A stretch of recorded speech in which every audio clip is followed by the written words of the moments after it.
We've had an amazing response from local artists and local businesses. Like, this is great. We needed somebody to put us in front of, these companies and businesses. And on the flip side, the businesses are like, great. We didn't know how to find these people. So it's a win-win. And that's one of the things we always work for too, is looking for the win-win in any situation. Welcome back to Hawaii Real, everybody. I'm your host, Io Ke'ehu, and I want to send a shout out to our beverage host, Hawaiian Springs Water, for providing us with beverages with this episode. You can find Hawaiian Springs Water in the description below. I put the Amazon link so you can purchase Hawaiian Springs Water and have it delivered right to your door. If you live in the mainland, go to Amazon, Hawaiian Springs Water, have it delivered right to you. And this episode is brought to you by the Native Hawaiian Chamber of Commerce. The Native Hawaiian Chamber of Commerce's mission is to malama Native Hawaiians in business and commerce through leadership, relationships, and connections to economic resources and opportunities.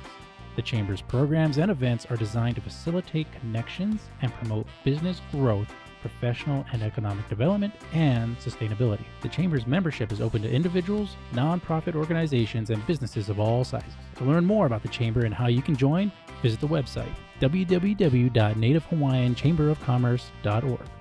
Okay, and we're back with Naomi Gautier from the art agency. Did I get it right? Perfect. Gautier. Perfect. It's spelled differently, but it's got that Louisiana Cajun sounding from my last handsome name. husband. Go LSU, you said before? Yeah, go LSU. So you're the CEO Go of the Tigers. art agency. And thank you for coming on the show, taking time out of your day and flying out here. You said prior to this episode, you had come from Waipahu. You were meeting with some of the artists that I met host. two amazingly talented artists, a father and son, and we're going to be working together. So tell me about the art agency. What do you guys do? So we connect local artists to commercial projects. That's very simple. simply. That's simple. That's awesome. Mm-hmm. So you're like a talent agency. Yes, for these artists. Exactly. Very cool. Yeah. So do the artists come to you guys, or do like corporations come to you guys? Both. We bring them together for different projects, for commercial projects. What's yeah. like one of the big ones that you guys have done? Secret? Oh, so you can't tell? No, we can't tell. Non-disclosures? Non-disclosure. Yes. Okay. But what I liked is that you came on, you were like, I'm such a fan of the show. Yes. Thank you so much. And you said you listened to so many of the episodes. Mm-hmm. That's so fantastic to hear. Yeah. Thank you so much. Number one fan. Yes. Well, what I like about your podcasts is that you talk about things that people want to hear about, or life lessons, that you talk about experiences of your guests. Very inspirational, very educational as well. Thanks. Yeah, that's kind of what I wanted to do with Hawaii Real, is bring on people and just have one-on-one interviews and get their heart and soul out into the microphone and put it out on social media and have it, kind of as a permanent record for them on YouTube and stuff like that. I love it. Yeah. Well, you had mentioned that the reason why, your why for doing these podcasts, and I thought that was so beautiful for your boys. So, yeah, it's kind of what I feel about the art agency. When I first started the company, or when we first started it, one of the things I already planned in was the succession planning. So, one of the questions you had for me was, what mark do I want to leave on the world, is to leave a legacy, something that perpetuates beyond, my life, and that we can help local artists, we can help, local companies, and support the wonderful team that we have put together. Yeah, I think that's one of the wonderful things I like about the art agency and what connected me to you guys, because we connected on LinkedIn. Yes, is we that did. your purpose for the art agency is to help people, helping artists who, artists, everybody's different, right? So artists, sometimes they're just the creative person. They're not necessarily always the business person, right? Or they're not always the salesperson. They specialize in creating their art. So you guys kind of come in and fill that niche of the business aspect and the sales aspect. Yeah, the thing that most artists like to do is they like to create. And the other part of it, the meeting the people and making the deals and, working on the projects, that's not their jam. That's not what they like to do. They just want to create. It's like, tell me where to go, who the client is, what we need, and, just go do it. And they're very, very happy that someone's going out there on their behalf. And we can bring a lot more. We can bring a lot more structure to that conversation, and kind of help be the buffer between the two. Because creative and commercial, it is a challenge. Bring them together sides sometimes. Of the brain, also, right? Exactly, right and left. Exactly. So it helps everybody, and that's something that I'm very passionate about, is helping people. It's just always, this has always been a childhood dream of mine, is to own my own company. And my mom's an artist. I've been around art my whole life, and so it's kind of a natural. What kind of stuff did your mom do? She does oil painting, Oh, abstract, yes. very nice. Mm-hmm. So do you guys connect with like those people at the zoo, selling stuff at the zoo? The art, you mean on the other side of the fence? No. Yeah. Well, one of our artists does. He does show some of his work over there. It's like some of the stuff is really good, and some of the stuff Yeah. is like, oh, did the kid draw? They're all beautiful. Yes, they're all beautiful. Yeah, it's someone's vision. Yeah, it's all very, somebody's very vision. true.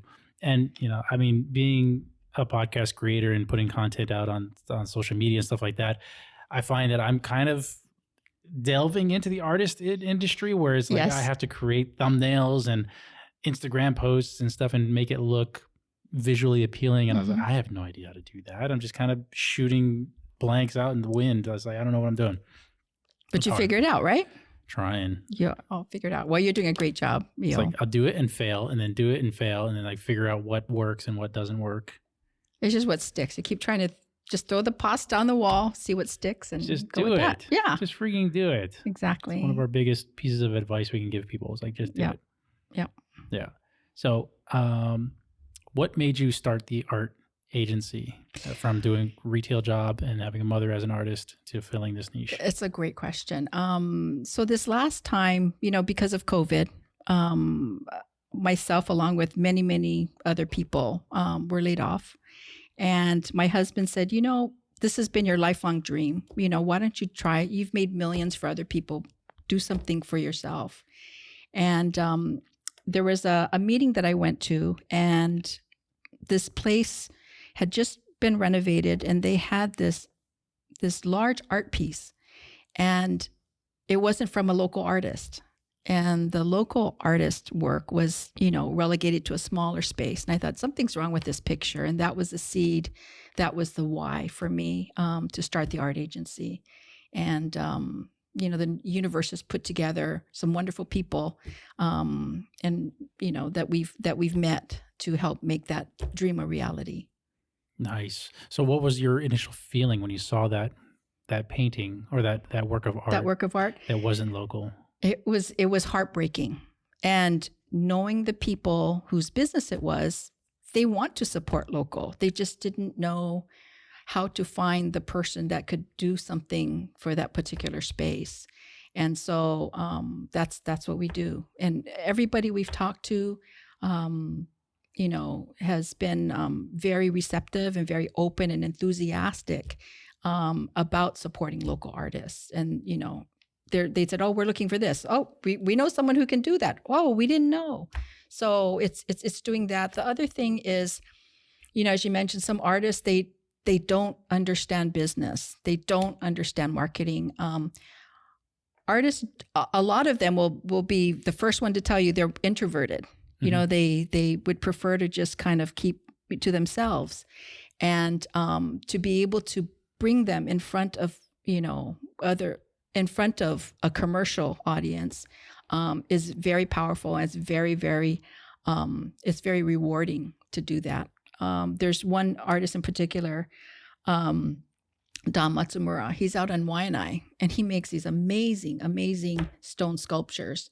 No website, no, he doesn't talk to any businesses or anything.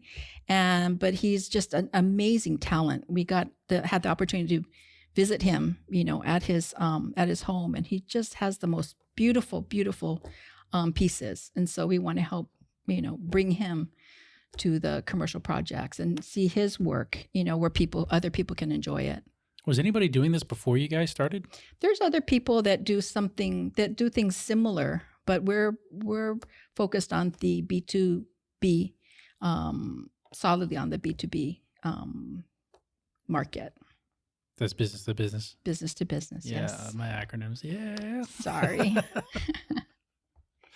All right. So you brought a list of stuff with you. I did. Yeah. So I asked you a few questions before you came on, which is kind of cool. So your why and your childhood dreams. And supporting local artists. You had asked why us. One of the things for us is we firmly believe in our values. So for us, it's integrity always, unsurpassed quality, service. Number 3 is service. We, to me, any company that doesn't have customer service won't last. Right. That's something that's very, very important to us. And finally, last but not least, is servant-based leadership. That's how I've always managed business, how I've always looked at business is servant-based leadership. So it's all about how we can help people, how we can help artists, how we can help clients, how we can help each other. The other thing different about us is we're a one-stop shop. So any theme, medium, budget, or scope, we can do. So if someone was looking for a mural for, a space, we can get that. And they want a certain theme, a certain concept, we can do that.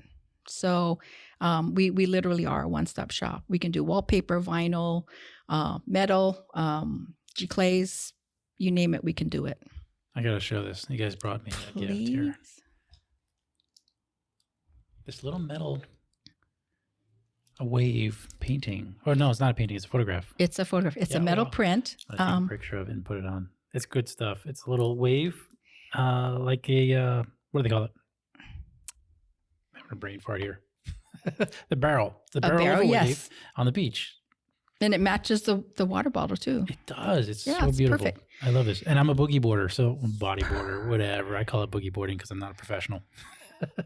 And I crash and burn all the time. But that's what I like to see, like those barrels in real life going down the side of the wave. This one was taken by a very, very talented photographer named Michael B. Hardy.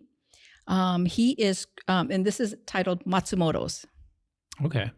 So, in fact, when he was editing this picture, he would send it to me and say, hey, what do you think about this? Do you like this one or that one? And it was quite interesting to see the process that he goes through with that.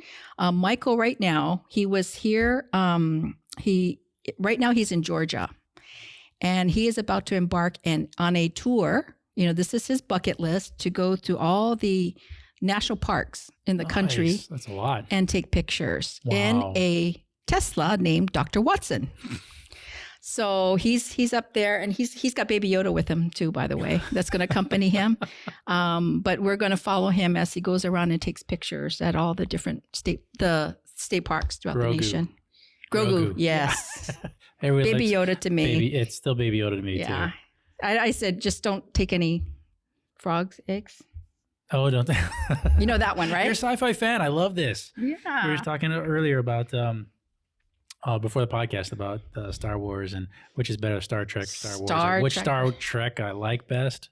Yes. Yeah, I like the Chris Pine rocks. Chris Pine, Captain Kirk one. Yeah, and the I forget the actor's name that does Spock. Oh, Leonard Nimoy. Yes. Oh, and Scotty. Oh, pardon me. The actor that does Scotty. I don't know his name, but he's freaking funny, and he's got that short little alien guy with him. Oh, that guy. Yeah. He's always yelling at him, "Oi! Yeah, get off that!" Yeah, you just don't want him to sneeze, right? And that sneezes acid. Yeah, that's pretty cool stuff. Yeah, well, unless you're locked up in a cell. Yep. He'd be pretty handy to have around then. For I sure. can have a sci-fi podcast all day long. Yes, me too. I'm talking about Babylon 5 too. I was like, wow, that's like way back. It's good stuff. Yep. So you guys also help out with the creative process. You were talking about this photographer, and he's sending it to you back and forth and asking your opinion.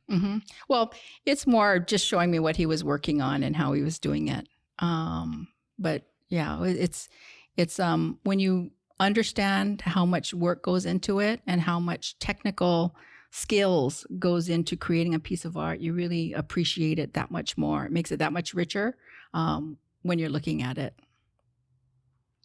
Yeah, just the coloring and the lighting and the shades and stuff like that. I can't take a picture like that and just post it up. I know people that can. I was like amazed. I know some guys that take pictures of the the galaxy, the Milky Way and stuff like that, and the stars. It's like, oh my God, that's so beautiful. How do you do that? I look at the sky, I see like 5 stars. Yeah. Daniel Sullivan, who's on Maui, he's another very, very talented photographer. He works with us, but he's taken some amazing shots of the Milky Way. So you got to find the right place and the right time. Have you ever seen the Milky Way? I have not. In person? I have not. So we were in California, out in the not desert, but northern California, out towards Napa. Is it Napa? The wine country. Napa, Sonoma. Mm-hmm. Yeah, Sonoma. And you could just see, I looked up at the night sky the first night, and there was just like this huge cloud, this blue, purple cloud river looking thing going across this night sky. I looked up, I was like, what the hell is that? And people are like, oh, that's the Milky Way. I'm like, that's the Milky Way. Oh my God. It was huge, this massive river of purple and blue and white cloud going across the night sky. And there wasn't a cloud in the sky. And this thing was there. So it got me thinking, as a native Hawaiian, I'm like, dude, if I was a canoe guy and I saw that, I could totally navigate by that. Like, I'm sure they did more to it than that, but just seeing that across the night skies like that, it was more directional than the sun. Like, wow, you could just see it, follow it. I wonder how many places in Hawaii you can see that from. I think you got to go away from the city. Yeah. My husband said something about noise pollution. Can't have noise. Light pollution? Or light, not noise. Yeah, light pollution. Noise that too. But it's yeah. like certain times of the year, places. it is when you can see it from Hawaii. Yeah. Yeah. The thing I keep looking for is the UFOs. You know, they had that. Satellites and stuff. Huh? The government came out with the UFO thing? No, then they showed it. There was a blue one or something off the coast that people saw. Oh, that blue blob looking? Blue stem thing, yeah. Yeah. So I keep, when we go walking every night, and I keep looking up and just hoping I don't see anything. Yeah, that was strange. Yeah. And then it just kind of shut off after that. Mm-hmm. Yeah. Speaking of sci-fi. That's not even sci-fi anymore. Huh? Yeah. It's just sci. Yeah, that's right. Yeah. Yeah, this conversation's gone weird. Mm-hmm. But anyways, so back to art. Yes. But I also wanted to talk about, like, you said leadership lessons and things that you've learned. Life lessons? Life lessons. Yes. It's things that I live by. It's not everybody's list, but it's certainly mine. My kids can recite them by heart, I'm sure, because we've talked about it over the years. But just the 10 things that I really, in my heart, believe are important to me. So like the first one is connecting, bringing people together. So for example, I had introduced you to Malia, wanted you to meet her because she's Malia Sanders. She's going to be on next week. Yeah, she's right over there. She's in the audience. Yeah, but to connect people, love bringing people together. That's one of my passions, and one of the things that I've learned in my life that's very important to me, something that I like to do. The other thing, the number 2 is flow. Trust that things happen for a reason. When you're bumping your head against something and it's not working, just go with the flow. You just got to surrender and just trust that the universe has bigger plans for you, and just go with it. I've learned to sometimes you just can't fight it.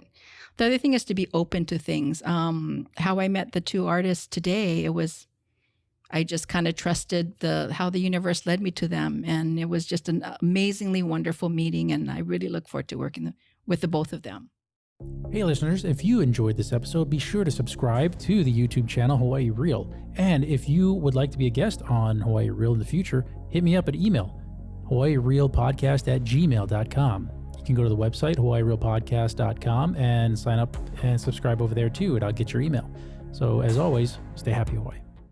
Okay, so number 3 is focus. Set goals. And, they talk about, different people talk about it in different ways, but it's basically you have to lay out the things that you want in your life, and you focus on those things, it will come to pass. I've been doing that since I was in high school, and every goal that I have set out to do, I've been able to do. So, but just focus on those things, and it will happen. What's that term for it now? But when you focus on focus, yeah. So, you focus on goals and goal setting, and for me, it's always been about, writing things down also, Mhm. and even using a calendar. Like, I'm going to do this on this day, this on this Mhm. day, and keep myself accountable for those things, because that kind of helps me focus, because my brain is kind of scattered sometimes, a lot of times. So yeah, definitely writing things down has helped me Mhm. focus, and putting those goals out there. Like, hey, let's have a podcast. Let's do it.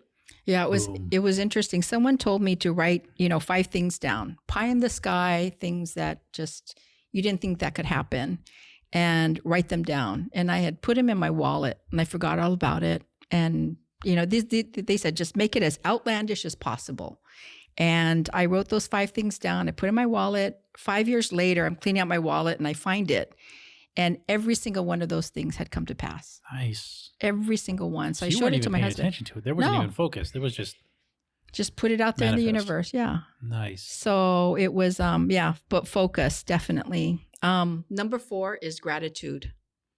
Be grateful. You can't have any kind of sadness or anger or resentment. None of those emotions exist with a heart full of gratitude. To be appreciative of all of the blessings that life bestows on us.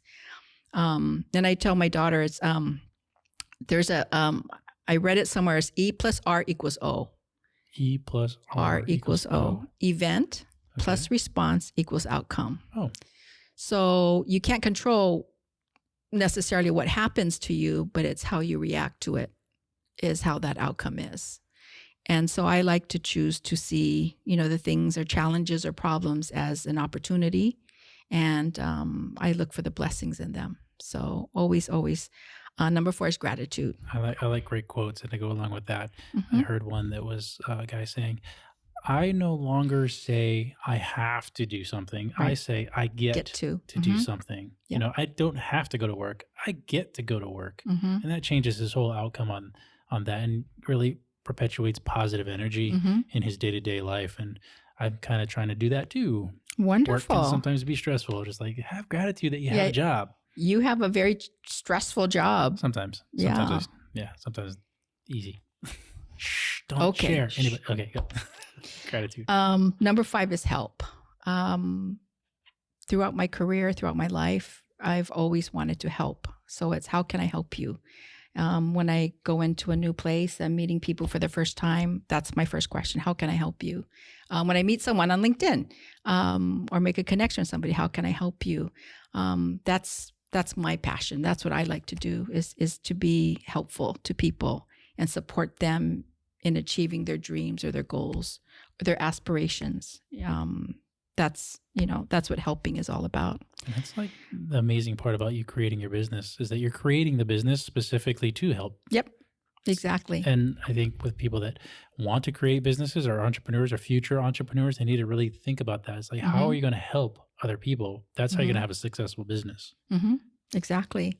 And there are, and if anybody wants to, if I can help anybody out there, please have them reach out to me. I'd be happy to help in any way I can. That leads me to the next. Number 6 is hero. Number 6 is something that is very near and dear to me. When something happens in our lives, loss of a job, loss of a loved one, a diagnosis of an illness. The definition of a hero is someone who runs toward danger, who runs toward the event versus running away from it. If there's a fire, if there's an earthquake, if there's a robbery, someone's being assaulted, heroes rush in. And so to me, it's, to be a hero. I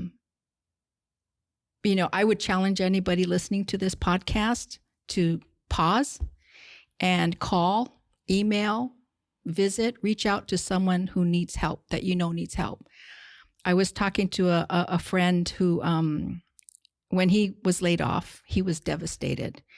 And he was actually a friend of a friend, and I reached out to him, and we just spoke on Saturday. But it's something that meant a lot to him. When I was laid off many years ago, people reached out to me and said, "Hey, how can I help you?" And connected me to recruiters. I had no idea what to do. But just that support meant so much to me. So I wanted to pay that forward. And so that's all I ask of people. So when I see the open to work on LinkedIn, I reach out to them. How can I help you? What kind of job are you looking for?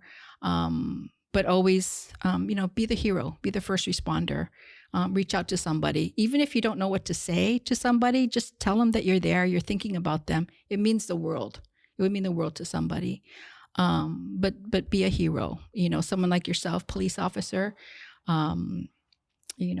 people in the fire department, the people in blue, they're all heroes, military, people that run to things that happen. That to me is a definition of a hero. Yeah, and I think you're really touching on where it's not just being a first responder and doing something incredibly brave and courageous and running into fires or dangerous situations, but it's also if you see someone that needs help, exactly, don't just bypass them. Mm-hmm. Stand up. Be the hero. See how you can help. Call them. Yeah, just call them and tell them you're there for them. It just means the world, and people don't forget those things, Right. One of the things that I was asked, whenever I see somebody, I always smile and say hello. And someone asked me, why do you always do that? You're walking around, you're always saying hi to people and smiling at them. And my response is, you never know if that's the only smile that they see for the day. Wow. So that's, you just never know what people are going through in their lives. And it doesn't hurt. A smile and a hello just can mean the world to somebody. Just being a human being to someone. Exactly. And in this day and age with so much negativity going out there, it's so divisive, polarizing. Yep. It's like, hey, we need to come back and just start looking people in the eye and start talking to each other and listening. And smiling and listening to what they have to say and disagree. But at the end of the day, be empathetic and try to see things from different points of view. Exactly. Going in with the open mind. Yeah. So that's that one. Number 7, humility. When I was very, very young, when I was first starting out in my career, a dear friend and mentor, she told me this, and I never forgot it, is remember where you came from. And it means so many things to me. It's about, everybody's the same. Understand that everybody started somewhere, and always keep that in your heart. Stay humble always. And remembering those lessons, and remember when I was growing up, it was like, when I get to be a manager, this is what I'm going to do, and I've tried to stay true to that throughout my career, and how you treat people, but to stay humble and to learn as much as you can from everybody. Number 8, integrity. The second thing that my dear friend and mentor said to me was 2 wrongs don't make a right. And my family, my husband, my 2 girls, my granddad, they all know this very, very well. It's very difficult to do that sometimes. When someone does something bad, to turn the other cheek and not retaliate or treat the person in kind. 2 wrongs don't make a right. So, when something comes up, a dilemma, a situation, my girls always, I know, Mom, 2 wrongs don't make a right. And so we've learned that lesson, and we talk about that quite a bit. It's kind of like a constant thing that I have to remind myself about is when somebody's maybe with road rage. I think this kind of happens daily and stuff like that. It's like I see somebody driving really bad, fast through traffic and kind of cutting people off or whatever. I tell myself, you know what? Maybe they got diarrhea and they just got to go. I just have some grace for them. Just let them go. But the people who drive slow in the left lane, no. Yeah. There's no peace for you. You got to get out of the left lane. Sorry. Exactly. So anyway, 9 is ripple. Ripple is when you throw a pebble in a pond, it starts off very small, but it grows.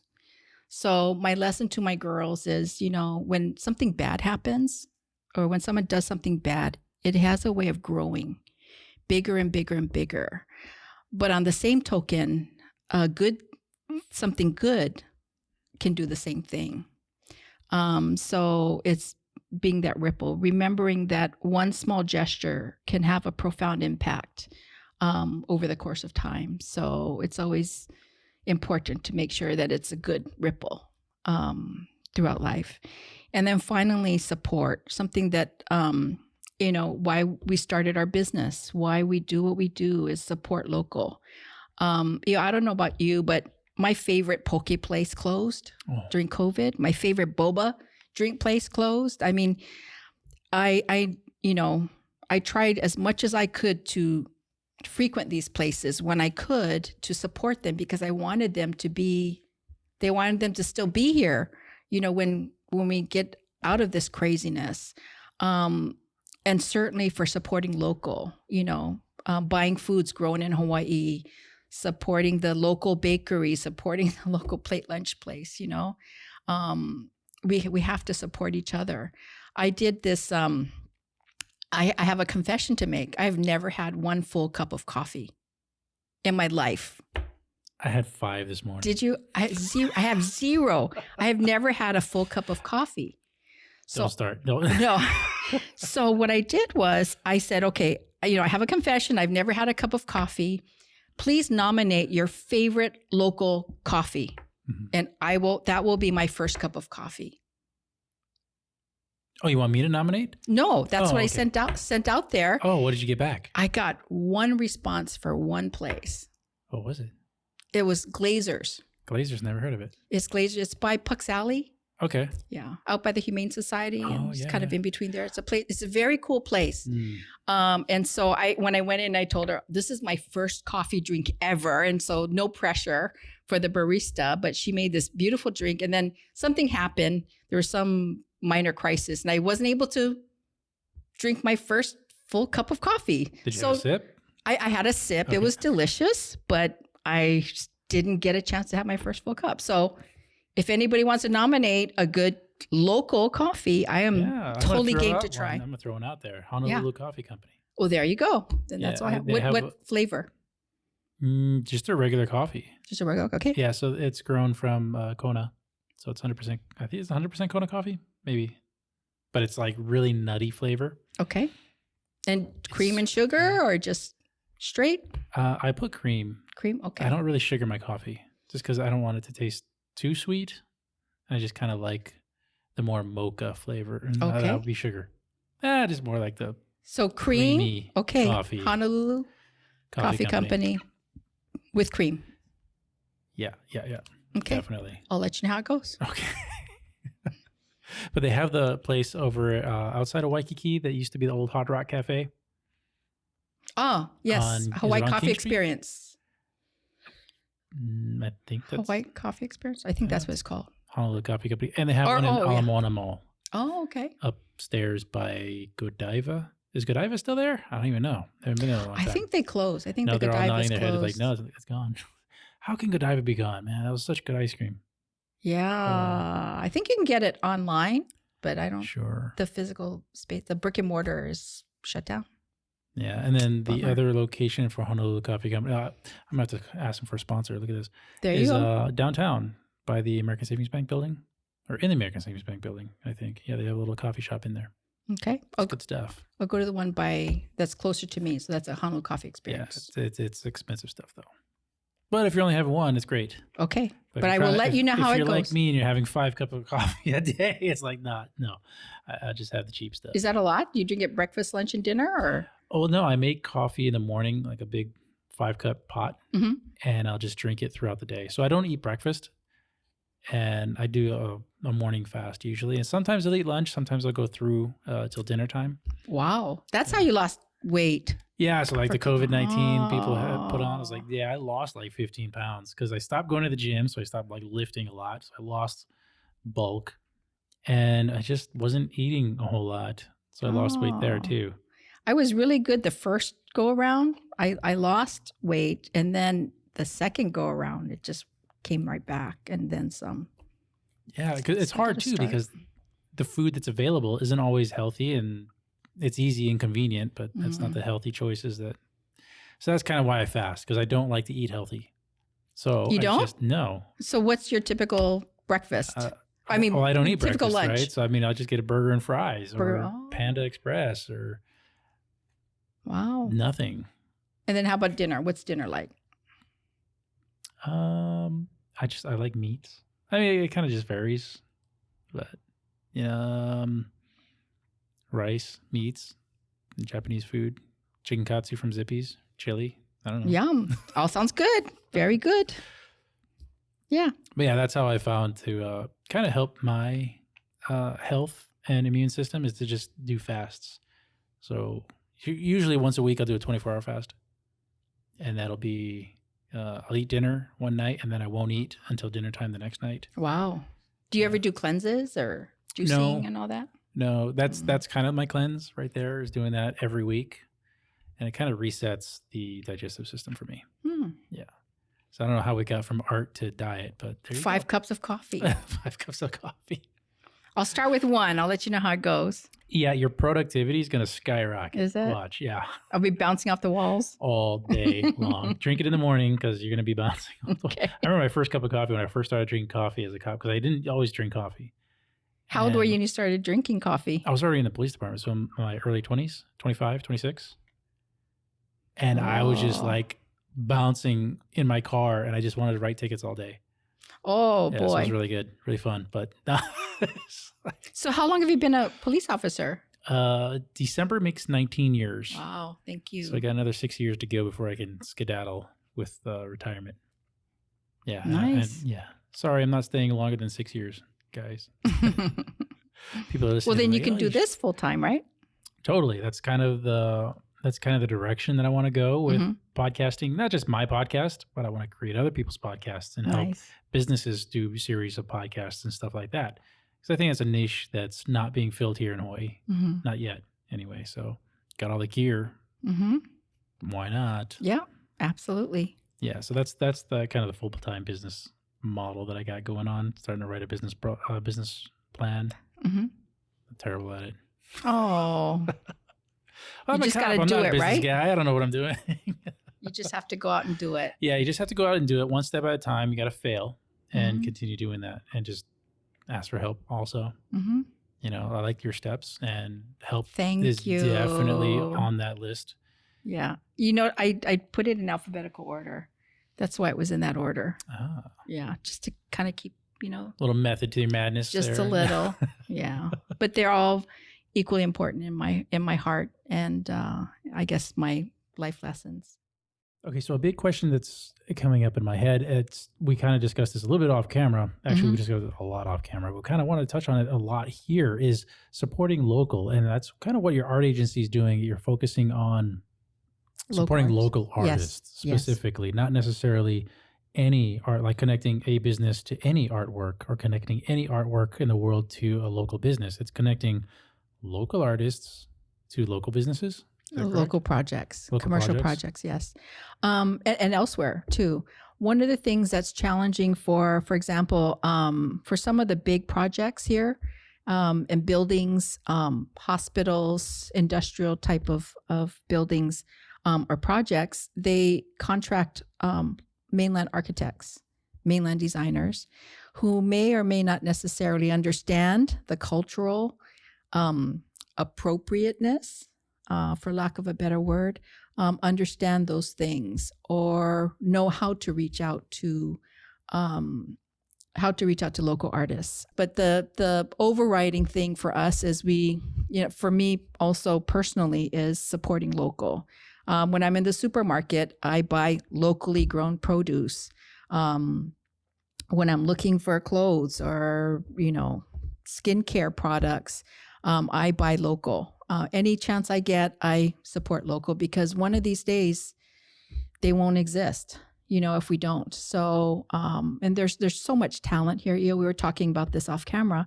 There's so much talent here, and we really need to celebrate and acknowledge and support local artists. I mentioned like Jasper Wong from Powwow. I mean, he designed a logo for the NBA.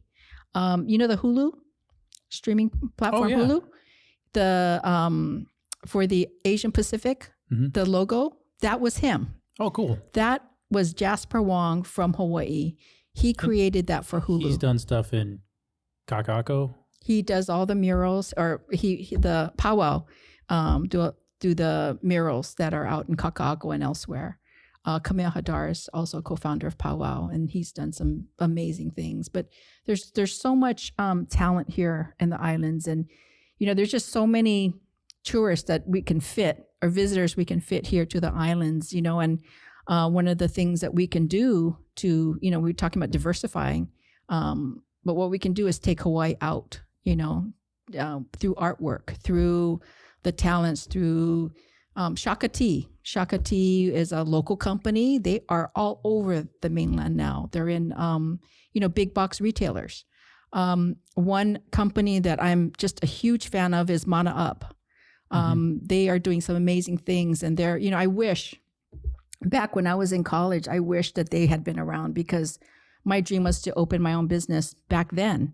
And had they been around, they would have been able to guide me and teach me and show me what I needed to do. Marketing, packaging, pricing, all of those things that I learned along the way.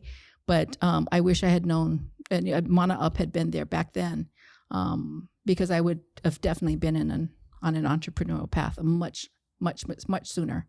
One of the other lessons I would say to everybody is choose wisely. Choose who you choose to spend your time with. Choose the person you marry. Choose the company you work for. Choose the people around you very carefully, and not just what's in front of you now, but 5, 10, 15, 20 years from now. Would you still feel the same way? Because, COVID taught us, people that, or companies that we thought would be there forever, or people that would be there forever for us, may not necessarily have been there. And then on the other hand, there are some amazing people, amazing companies that have stood by their employees, and how different these, people who have chosen well, how different the outcome has been for them, during this craziness called COVID, during these times. So yeah, choosing wisely, very important. But, when you're looking at, a cup of coffee, if you want, local brand versus a mainland brand, try the local one. Tastes better anyways. Tastes better. It's, and it's supporting, it's the money, the monies are staying within the community more than if they went outside. What is one of your favorite quotes? Do or do not. There is no try. Love it. Yeah. Little Yoda action. Yoda. Right, yeah. Yoda's a man. Or woman. I don't know if they ever said. Who knows? I think he's male. Yeah, but he identifies as a male just Yoda. Do it. Don't be afraid. I mean, that's another thing. I was held back myself. I held myself back because of fear, and it's just do it. Don't be afraid. What did you hold yourself back from? Starting a business. It's just been a dream for my entire life, and. So the art agency was only started how long ago? We just started this year. We just started, and it's gaining momentum very, very quickly. We've had an amazing response from local artists and local businesses. Like, this is great. We needed somebody to put us in front of these companies and businesses. And on the flip side, the businesses are like, great, we didn't know how to find these people. So it's a win-win. And that's one of the things we always work for too, is looking for the win-win in any situation. And so we get to combine, we're helping all these people, bringing people together, and creating magic. Yeah, I kind of see it as there's more cooperation than competition. Yes, absolutely. Absolutely. Yeah, there are other companies out there that are kind of doing what we're doing, and I just wish them all the best, because I think there's enough business for everybody. Well, even with the artists, I mean, is there a lot of competition between artists? I think it's just nothing, not maliciously, but friendly competition or just curiosity. Because I do get, calls and emails and, hey, who got this project or who got that project, and those kind of questions. But in general, there's a lot of aloha, a lot of sharing, a lot of support. They're just happy that it's going to someone who's a local artist versus somebody else. That's good. So I'm hoping that they can see that, hey, if their counterpart is successful here locally, that their turn is coming up. Yes, So hey, exactly. they got to be successful so that one day I'll be successful too. Mm-hmm. That's kind of the platform that I'm looking at with the podcasting thing. It's like I support all the other Hawaii-based podcasts. It's like, no, because if you guys become successful, that means there's a market there for me too to become successful. Mm-hmm. And I hope other podcasters see it the same way for me too. It's like, hey, I hope Hawaii Real becomes successful because that means their podcast can be successful. Exactly. What would you say differentiates you from everybody else?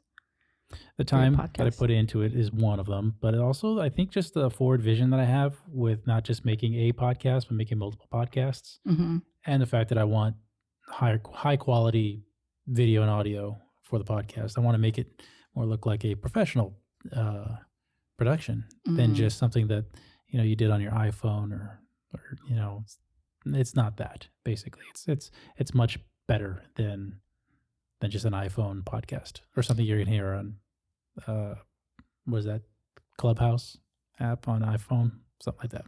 So tell me why Hawaii Real? Why would someone want to be on Hawaii Real versus any place else? Well, they could be on any place else. My thing is, I don't really feel like I need to fight for guests and get guests on that have been on other shows necessarily. Or if they have been on another show, I don't want them on my show because they've already been on another show. No. If they've been on another show, they had great content and great value to the audience, why not have them on my show? Or if I have someone on my show and they turn around and go on somebody else's show, that's a bonus for me because that means something came of value out of that. So that's where more of the cooperation over competition comes into play. That's nice. For me, really, it's the networking out of Hawaii Real. Every time I have a guest on, I make a new connection, and I make a connection to that person who has other connections and other connections and other connections, and next thing you know, I have a former congressperson on my show. It's like, exactly. Wow, how did this all happen? So what would you say, what is your desired outcome? I mean, what is it that you want your audience to understand and feel when they listen to your podcast? Because I can share with you what I felt what I feel when I listen to your podcast. I want people to feel that their lot in life, where they are, is not where they have to be if they don't want it to be. That they have it within themselves to break the barriers in their mind and break the rules in their brains that are holding them back. And to tell that voice inside their head that is telling them, you can't do this, you suck at this, you'll never be good at this, you'll never make $1 million, you have to stay at this job till you retire, blah, blah, blah. Sometimes you got to tell that voice to shut up. Just shut up. And that voice that's telling you don't do something that you aspire to do, you need to tell that voice to shut up, and you need to do what you're aspiring to do. You need to do what you're born to do. You need to do what you were put on this planet to do. And, you weren't put on this planet to just push paper and type and sit at a computer all day and just do nothing and push, statistics and spreadsheets and stuff like that. That's not your lot in life. Like, what is your lot in life? I want my listeners to really dig deep and find their human purpose and go from there. That's awesome. You've mentioned several quotes from some of my favorite authors over the podcast. So I was just curious, what would you say who your top 3 favorite authors are? I like Robert A. Heinlein. My favorite book from him. This is one book, actually, just Starship Troopers. Love that book. Interesting. Okay. Yeah. I can't think of any quotes off the top of my head right now from him. But Stephen Pressfield is also another one. And my favorite author, Harry Turtledove. He just did a lot of alternate history. So I'm a history buff, and he did a lot of alternate history. So sci-fi, he took it back to World War II in the middle of the Germans invading France and stuff. Aliens invade the planet. Oh my gosh. And turns the tables on everybody. And it happened right before Pearl Harbor because there was the fleet, the Japanese fleet was coming towards Pearl Harbor, and these aliens like showed up and started just blowing stuff up. Oh my goodness. Yeah, and there was a whole series of books. It's comedic, but it's funny. But he's also done alternate history where the South won the Civil War and split the country in two, and then it goes on to have another war after that, shortly after that, and then into World War I between the North and the South again, and then again World War II between the North and the South again. So it takes place in the same time frames as in our current timeline, but just An alternate universe. It's the United States versus the Confederate States. Yeah, with atomic bombs at the end and everything. Didn't they make a movie out of that? Something similar? I don't know. I don't think so. Oh, there's something similar. I would totally watch it though. Yeah. It's good stuff. Harry Turtledove, alternate sci-fi, alternate history kind of sci-fi guy. Wow.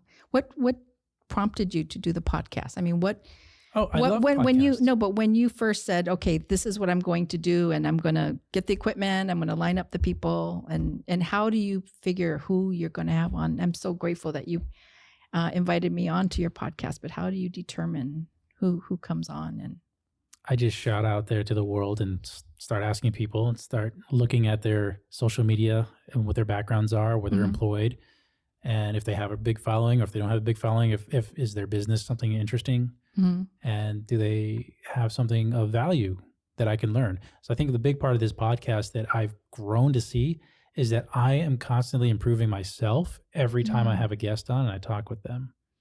You know, I can only impart so much to other people, but a lot of it is I'm improving myself with all of these guests. I'm learning so much with all these guests that are coming on that I never would have done otherwise. And this is sort of a fast track to learning all about humans, I think, because I just have a different human on every week and I get to talk to them. And it's not just what we talk about on camera and recorded, but it's also the stuff that we talk about off camera.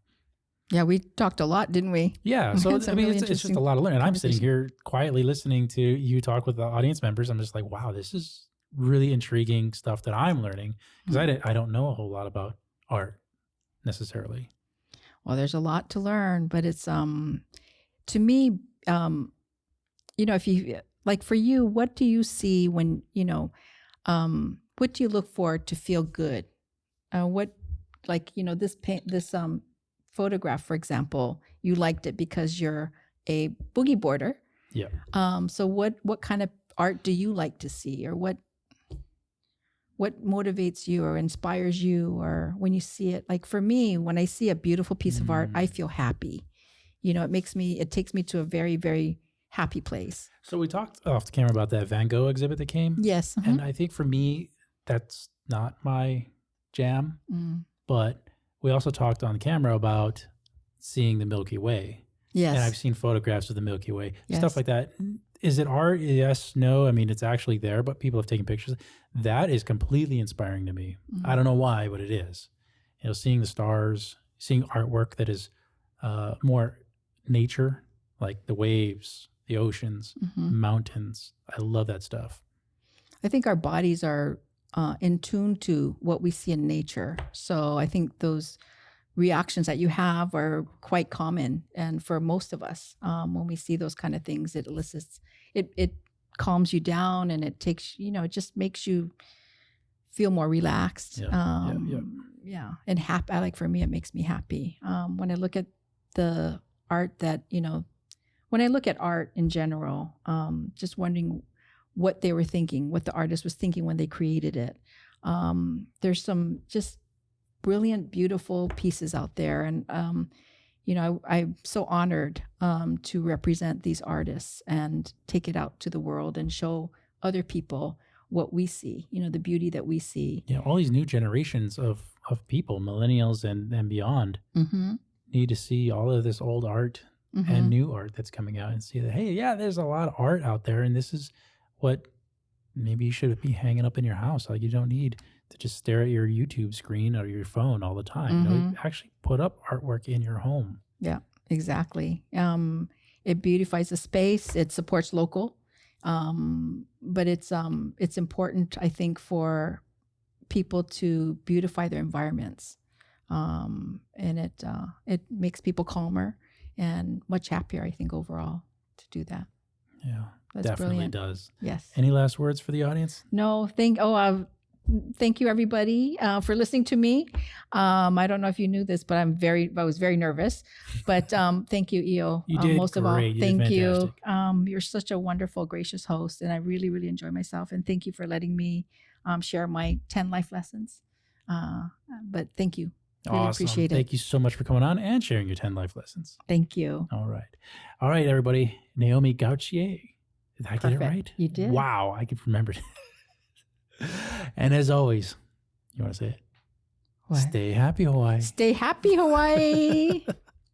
All right. Thank you. Yeah. Okay. You drink Coke? No. In case you're wondering, I'm Jewish. Go figure, right?